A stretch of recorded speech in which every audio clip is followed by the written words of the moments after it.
Posani కృష్ణమురళికి sudden గా demand పెరిగిపోయింది. Silver screen పై అంతో ఇంతో ఇమేజ్ సంపాదించుకున్న ఆ కామెడీ క్యారెక్టర్ ఇప్పుడు ఇంకో యాంగిల్లో ఫోకస్ అవుతున్నారు. రాజంపేట సబ్ జైల్లో రిమాండ్ ఖైదీగా ఉన్న పోసాని కాల్ షీట్ల కోసం వివిధ స్టేషన్ల పోలీసులు పీటీ వారెంట్లతో క్యూ కడుతున్నారు. పోసానిని ముందు మాకే అప్పగించాలని జైలు అధికారులపై ఒత్తిడి పెంచుతున్నారు. వైసీపీ హయాంలో ఇష్టం వచ్చినట్లు నోరు పారేసుకున్న పోసాని తర్వాత తనకు జ్ఞానోదయం అయ్యిందని, ఇకపై రాజకీయాలకు దూరంగా ఉంటానని సెంటిమెంట్ పండించే ప్రయత్నం చేశారు. అయినా పోసాని పప్పులు ఉడకలేదు. అసలు పోసాని అంతలా కేసుల చట్టంలో ఇరుక్కుపోవడానికి కారణమేంటి?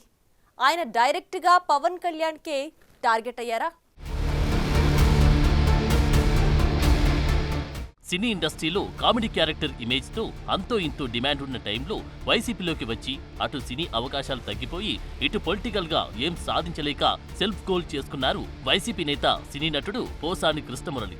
ఇండస్ట్రీలో డిమాండ్ తగ్గిపోయినా ఇప్పుడు ఆయనకు ఇంకో రకంగా డిమాండ్ పెరిగిపోతుంది. రాజంపేట సబ్ జైల్లో రిమాండ్ ఖైదీగా ఉన్న పోసానిపై ఏపీ వ్యాప్తంగా 17 కేసులు నమోదయ్యాయి. ఇక ఆయనపై వస్తున్న ఫిర్యాదులకైతే లెక్కేలేదు. కేసులు నమోదైన పోలీస్ స్టేషన్లకు సంబంధించిన పోలీసులు కూడా పీటీ వారెంట్లు సిద్ధం చేస్తున్నారు. ప్రస్తుతం 3 జిల్లాలకు చెందిన పోలీస్ అధికారులు రాజంపేట జైలు అధికారులకు పిటి వారెంట్లు అందించారు. పల్నాడు జిల్లా నరసరావుపేట, అల్లూరు జిల్లా అనంతపురం రూరల్ పోలీసులు రాజంపేట జైలు అధికారికి పిటి వారెంట్లు అందించారు. మేం కోర్టు అనుమతి తీసుకున్నాం, ముందుగా మాకే పోసానిని అప్పగించాలి అని నరసరావుపేట పోలీసులు రాజంపేట జైలు అధికారుల దృష్టికి తీసుకెళ్లారు. పోసానిని విచారించడానికి పల్నాడు జిల్లాకు షిఫ్ట్ చేశారు. విచారణ పూర్తయ్యాక పల్నాడు పోలీసులు పోసాన్ని మళ్లీ జాగ్రత్తగా రాజంపేట సబ్ జైల్లో అప్పగిస్తారు. అక్కడ పిటి వారెంట్లతో రెడీగా ఉన్న ఇతర స్టేషన్ల పోలీసులు ప్రయారిటీ ఆర్డర్లో మళ్లీ ఆయన్ని తమ జిల్లాలకు తీసుకెళ్తారు. వరుసగా పిటి వారెంట్లతో వస్తున్న పోలీసులతో రాజంపేట జైలు అధికారులు ఉన్నతాధికారులతో సమాలోచనలు జరుపుతూ అందుకు సంబంధించిన నిబంధనలు పరిశీలిస్తూ సతమతమవుతున్నారంట. ఈ వ్యవహారమంతా చూస్తూ మొత్తానికి పోసానికి ఇప్పుడిలా డిమాండ్ పెరిగిపోతుందన్న సెటైర్లు తెగ వినిపిస్తున్నాయి. వైసీపీ అధికారంలో ఉన్నప్పుడు పోసాని కృష్ణమురళి ఏ రేంజ్లో చెలరేగిపోయారో వేరే చెప్పనక్కర్లేదు.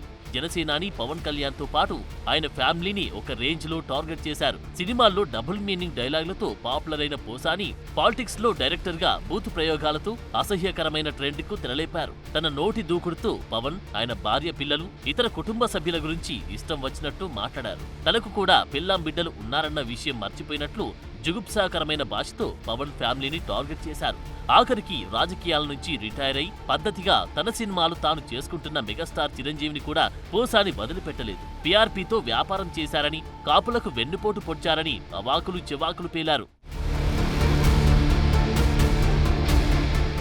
వైసీపీ అధికారంలో ఉండడంతో అప్పట్లో జనసైనికులు పోసానిపై ఎన్ని కేసులు పెట్టినా పోలీసులు యాక్షన్ తీసుకోలేదు. కూటమి ప్రభుత్వం ఏర్పడ్డాక జనసేన నాయకుడు మళ్లీ ఫిర్యాదు చేయడంతో కడప జిల్లా పోలీసులు గంటల వ్యవధిలోని హైదరాబాద్కు వెళ్లి పోసానిని అరెస్టు చేసి తీసుకొచ్చారు.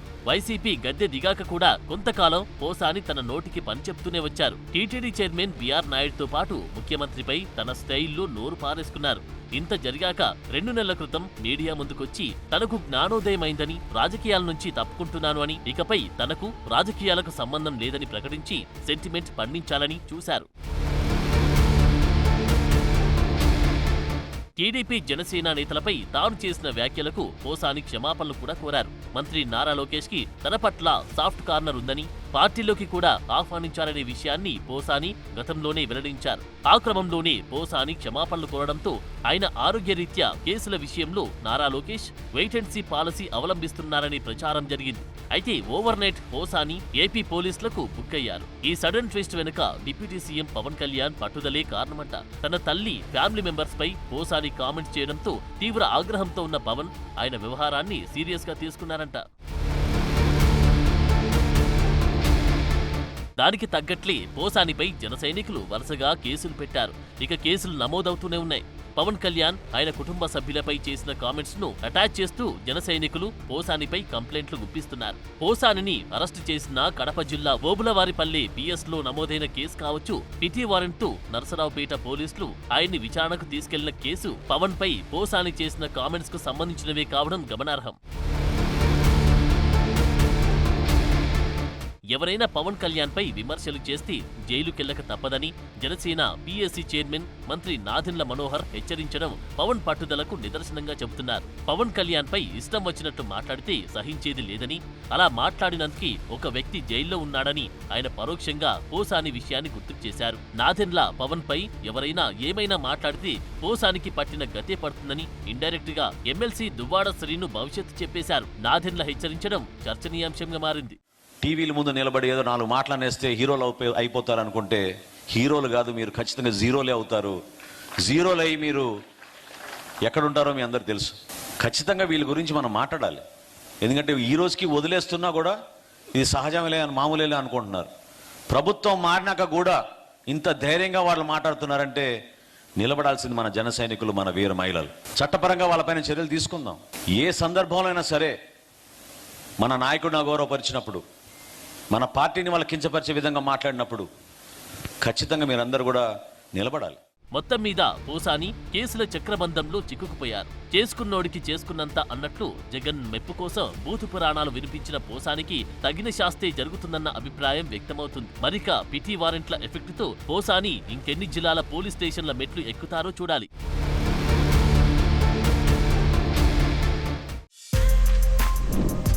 For more videos like this, subscribe Big TV channel.